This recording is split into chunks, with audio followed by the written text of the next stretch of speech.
Shalom, shalom. First and foremost, as always, before I begin with this lesson, I want to start it off by giving all the glory and infinite praise to Yahweh, Bahashem, Yahweh Shai, Bahashem, Akaha Kadash. Double honor to the elders and the apostles of Great Millstone. Peace and blessings be to all the Akim now pushing this word in truth and sincerity. Shalom and Yahweh Shema Shai Brakathon. So what I'm going to get into real quick is Wendigo Psychosis.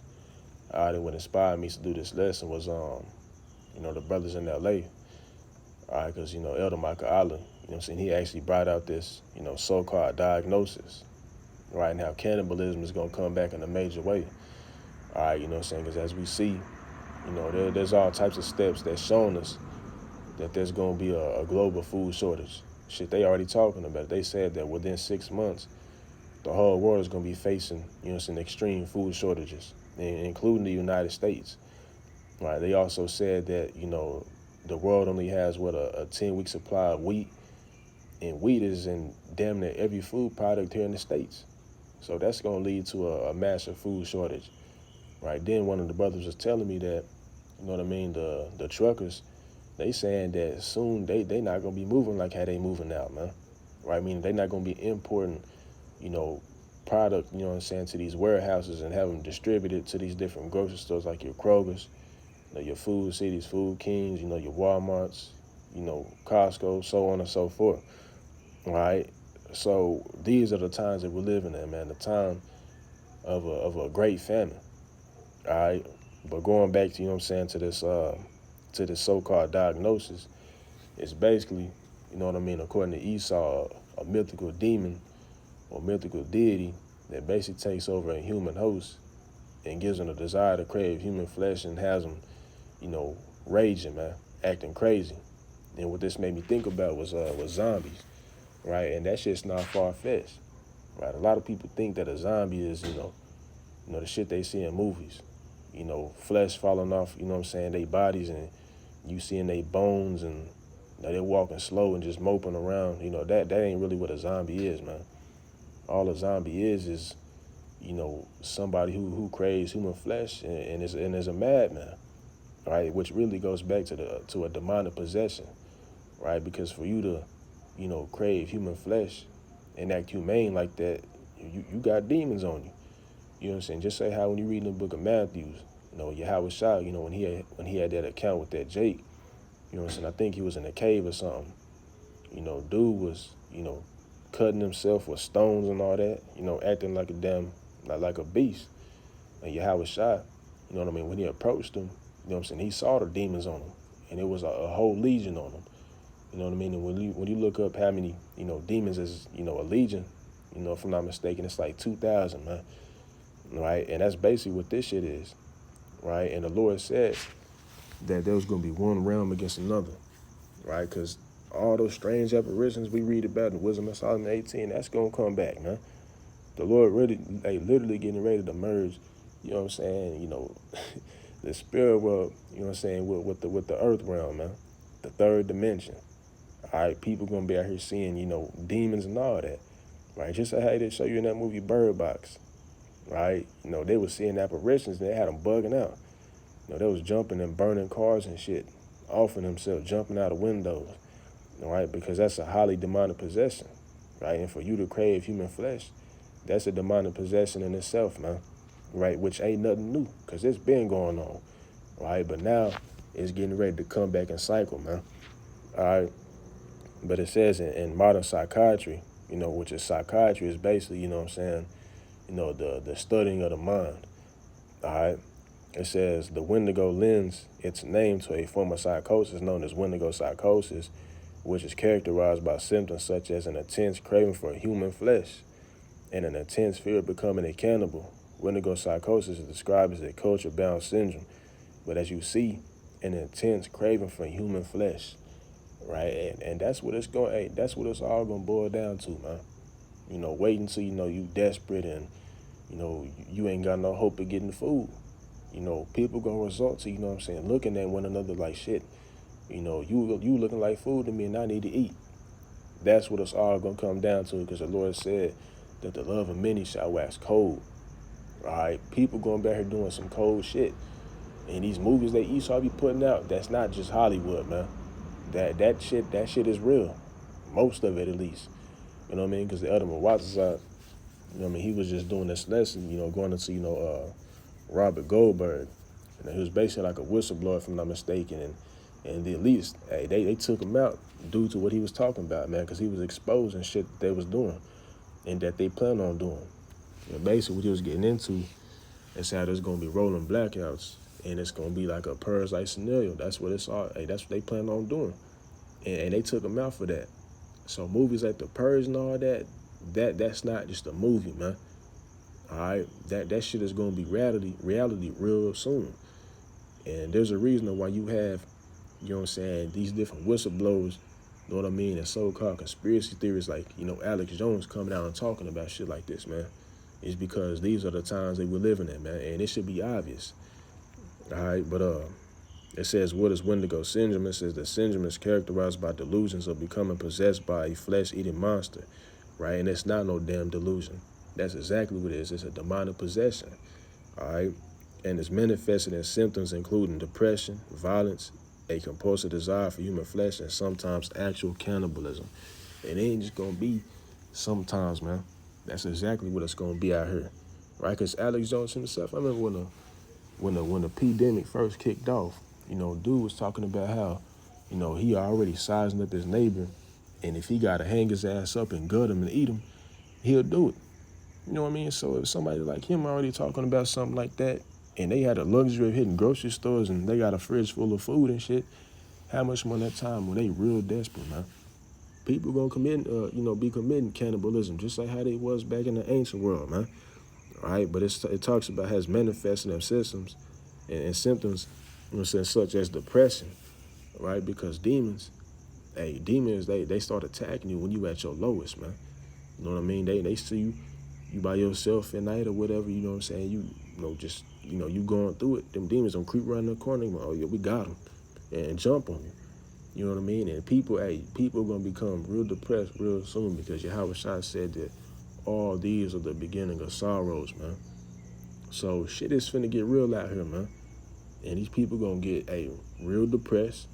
You know what I'm saying? Being sorrow and shit, because the Lord said that ye shall dwell in torments, man, which goes into unbearable or extreme mental distress, man. All right? And the demons going to be taking over people, man. All right, so I also want to grab this real quick, going to this little, paraphrasing the book of Josephus. You know what I'm saying? And I actually touched on this a few times, the first two paragraphs. But what I'm going to focus on is the third.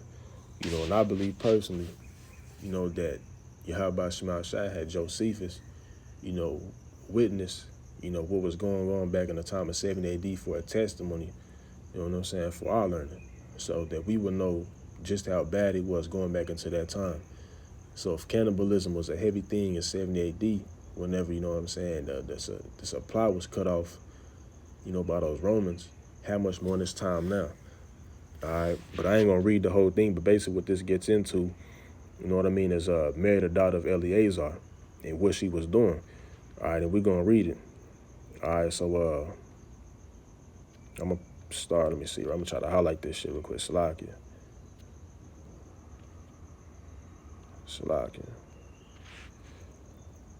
All right, so I'm gonna start at the top of where I highlighted. It says, so driven by fury and want, she committed a crime against nature, right? And what their crime was cannibalism. You know what I'm saying? Because cannibalism is inhumane as hell, man.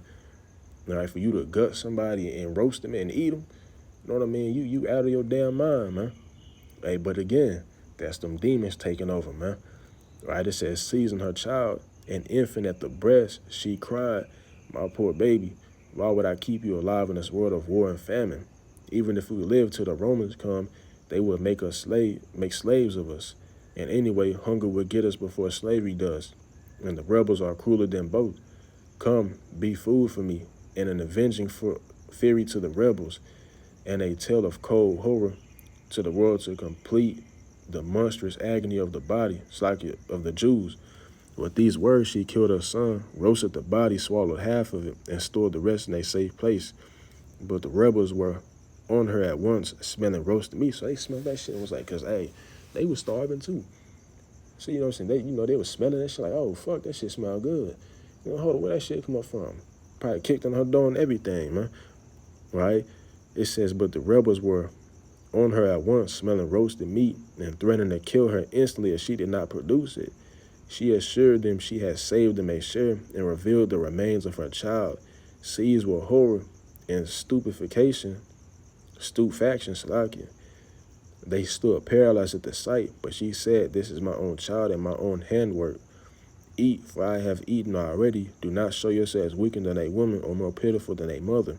But if you have pious scruples and shrink away from human sacrifice, then what I have eaten can count as your share, and I would eat what I left as well. You know what I mean? I'm going to go ahead and stop it right there. You know what I'm saying? That's pretty much the point. But the point that the elders had made on this was, you know, she was basically going crazy and shit. You know what I mean? They spoke about how, you know, they went in there and she was just, you know, just through mentally. You know what I'm saying? Saying that, you know what I'm saying, that her and her baby are one because she's eating her baby and just all types of shit, you know, just through. And that's how it's going to be out here, man, once the Lord really start to up these plagues, man. All right? So now I'm going to go ahead and get some scriptures real quick because the brothers also brought this out. All right, this is the book of Isaiah 9. In verse 19, it says, through the wrath of the Lord of hosts is the land darkened, and the people shall be as the fuel of the fire, and no man shall spare his brother. And he shall snatch on the right hand and be hungry, and he shall eat on the left hand, and they shall not be satisfied. They shall eat every man the flesh of his own arm, which is going into what? Going into cannibalism. You're going to have people literally eating themselves, you know what I'm saying? Because once you down to starvation, you start to hallucinate. You know what I mean? You may be looking at your hands and that shit maybe start looking like, you know what I'm saying, drumsticks or something. You know what I mean? You looking at your feet, that shit look like a whole ass watermelon. You looking at somebody else, and his head look like a whole burger and shit, man. Right? Just like how they show you in that episode of SpongeBob, you know what I'm saying? Because I remember growing up, you know what I mean? I used to, you know, watch that goofy shit. But it show you when SpongeBob and Patrick, they was in the wilderness with Squidward. They started looking at him as if, you know what I mean, dude was, you know, food, man. It literally was hallucinating. That's when you see these different survival shows, you know, like that one that says, I shouldn't be alive. They be stuck in the ocean and they be, you know, literally, you know, hallucinating and shit, man. All right, so you may be looking at your own flesh like it's food and you start eating yourself, right? You also gonna be eating the people that's around you, man. You know what I mean? Your neighbor, you know what I mean? You know, your seeds, whatever, man. All right, and I also got another scripture to back this up, and this will be the last one. You know, and of course you can grab, you know, the one in the book of Kings, you know, where that mother in Samaria was eating her own child, you know what I mean, or boiling them. All right, but and also in the curses as well, Deuteronomy 28. All right, but this is 2 15 to 57. It says that children shall die of hunger, and that shall fall through the sword. Right, you know, you may have, you know, hey, your kids dying, and once they die, you may fuck around and just start eating them, man. All right, ain't no telling how these people gonna be acting out here because it's a heavy demonic possession, man. Right? If people gonna be out here eating, you know, bird shit, because that's what they was doing back then, eating bird shit, eating, you know, donkey heads, man. You know, eating leather, man. How much more, you know what I'm saying, a dead body, man. All right, it says, thy city shall be broken down, and all thine shall perish with the sword in the field. They that be in the mountains shall die of hunger and eat their own flesh. All right, eat their own flesh and drink their own blood for very hunger of bread and thirst of water. All right, which is a heavy demonic possession, man. All right, for you to cut off one of your limbs or some shit and just start, you know, eating it, you know what I mean, and, you know, drinking your own blood, hey, that should tell you something. All right, but again, this is what's coming back in a heavy way, man. All right, but you know, with that being said, you know, that's all I had to bring out. I don't know to say, you know what I'm saying, the point was proven and that the lesson was edifying. All right, call Allah Yahweh Shema Shabbat Shema Kakadash. Shalom and the Bible Ball.